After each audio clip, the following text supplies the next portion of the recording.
Hello fighters, ഞാൻ ഇന്നൊരു challenge start ചെയ്യുവാണ്. ഇന്ന് November 16. ഇന്ന് എൻ്റെ അമ്മയുടെ ബർത്ത്ഡേ ആണ്. അടുത്ത മാസം ഇതേ ദിവസം, അതായത് December 16 എൻ്റെ ബർത്ത്ഡേ ആണ്. സോ ഈ 30 ദിവസം കുറച്ച് സെൽഫ് ലവ് ആയാലോ എന്ന് കരുതി. അപ്പോൾ 30 days of self love before 30, അതാണ് എൻ്റെ ചലഞ്ച്.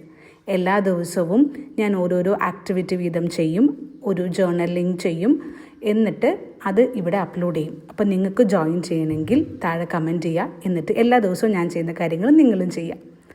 അപ്പോൾ ആദ്യം ഞാൻ ചെയ്തത് എന്താണെന്ന് വെച്ച് കഴിഞ്ഞാൽ, എന്തിനാണ് ഞാനിത് ചെയ്തത് എന്ന് ഞാനിന്ന് കണ്ടുപിടിച്ചു. അതാണ് ഞാൻ എഴുതി വെച്ചത്. പിന്നെ ഇന്നത്തെ ആക്ടിവിറ്റി, ഞാൻ എന്നോട് തന്നെ താങ്ക് യു പറയുന്നു. എന്ത് കാര്യവും ആയിക്കോട്ടെ, നമ്മുടെ ലൈഫിൽ നമ്മൾ മറ്റുള്ളവരോട് താങ്ക് യു പറയുന്നതല്ലാതെ സ്വയം താങ്ക് യു പറയാറില്ല അല്ലേ. അപ്പോൾ ഇന്ന് ഞാൻ ചെയ്തത് എന്നോട് തന്നെ താങ്ക് യു പറയുക എന്നുള്ളതാണ്. ഞാൻ എന്തുകൊണ്ടാണ് എന്നെ സ്നേഹിക്കുന്നത്? ഭയങ്കര സിമ്പിളായിട്ടുള്ള ചോദ്യമാണ്, പക്ഷേ ഉത്തരം ഭയങ്കര ബുദ്ധിമുട്ടാണ്.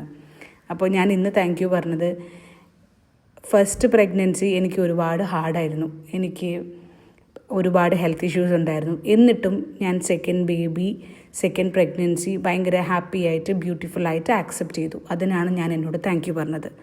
അതുപോലെ നിങ്ങൾക്ക് ഒരു താങ്ക് യു പറയാം. എന്ത് കൊണ്ടാണ് താങ്ക് യു പറയുന്നത് എന്നും കൂടെ പറയണം. അത് കഴിഞ്ഞിട്ട് ഞാൻ എൻ്റെ normal morning routine, miracle morning റുട്ടീനെ പറ്റി ഞാൻ ഓൾറെഡി വീഡിയോ ചെയ്തിട്ടുണ്ടായിരുന്നല്ലോ. ആ മിറാക്കിൾ മോർണിംഗ് റുട്ടീൻ കണ്ടിന്യൂ ചെയ്തു. ആദ്യം മെഡിറ്റേഷൻ ചെയ്തു. അതാണ് നിങ്ങൾ കണ്ടത്, കിടന്നുകൊണ്ട് ചെയ്യുന്നത്. എന്താ കിടന്നുകൊണ്ട് ചെയ്തതെന്ന് വെച്ച് കഴിഞ്ഞാൽ, എനിക്ക് ഇരുന്നുകൊണ്ട് മെഡിറ്റേഷൻ ചെയ്യുമ്പോൾ പലപ്പോഴും തോന്നും, അയ്യോ തല ഇങ്ങനെ ആടിപ്പോയല്ലോ, നട്ടിൽ നേരെയല്ലല്ലോ. അങ്ങനെ പല കാര്യങ്ങളിലോട്ടും ഞാൻ കോൺസെൻട്രേറ്റ് ചെയ്യും. അങ്ങനെ കോൺസെൻട്രേറ്റ് ചെയ്യുമ്പോൾ മെഡിറ്റേഷൻ പ്രോപ്പറായിട്ട് നടക്കില്ല. കിടന്നുകൊണ്ടാണ് ചെയ്യുന്നതെങ്കിൽ എനിക്കറിയാം എല്ലാ ബോഡി പാർട്ടും ഒരുപോലെയാണ്, ഓക്കെയാണ്, നട്ടിൽ നേരെയാണ് എന്നൊക്കെ എനിക്ക് തോന്നും. അപ്പോൾ അതുകൊണ്ട് അതിൻ്റെ പ്രശ്നമില്ല. പിന്നെ അത് കഴിഞ്ഞ് ഞാൻ അഫർമേഷൻ ചെയ്തു. പിന്നെ ഞാൻ കണ്ണടച്ചിട്ട് വിഷ്വലൈസ് ചെയ്തത് എൻ്റെ ഫ്യൂച്ചർ സെൽഫാണ്. ആ ഫ്യൂച്ചർ സെൽഫിനെ ഞാൻ താങ്ക് യു പറഞ്ഞു. ഒരുപാട് ഹാപ്പിയായി ചിരിച്ചുകൊണ്ട് ഞാൻ ചെയ്തു. പിന്നെ അത് കഴിഞ്ഞിട്ട് ഒരു ബുക്ക് വായിച്ചു. അത്രയുമായിരുന്നു ഇന്നത്തെ എൻ്റെ സെൽഫ് ലവ് ചലഞ്ച്. നിങ്ങൾക്കും ഇതിൽ ജോയിൻ ചെയ്യാൻ താല്പര്യമുണ്ടെങ്കിൽ ഇതേപോലെ ഇപ്പം തന്നെ വീഡിയോ പോസ്റ്റ് ചെയ്തിട്ട് ചെയ്ത് നോക്കുക. Wish you A very happy month ahead.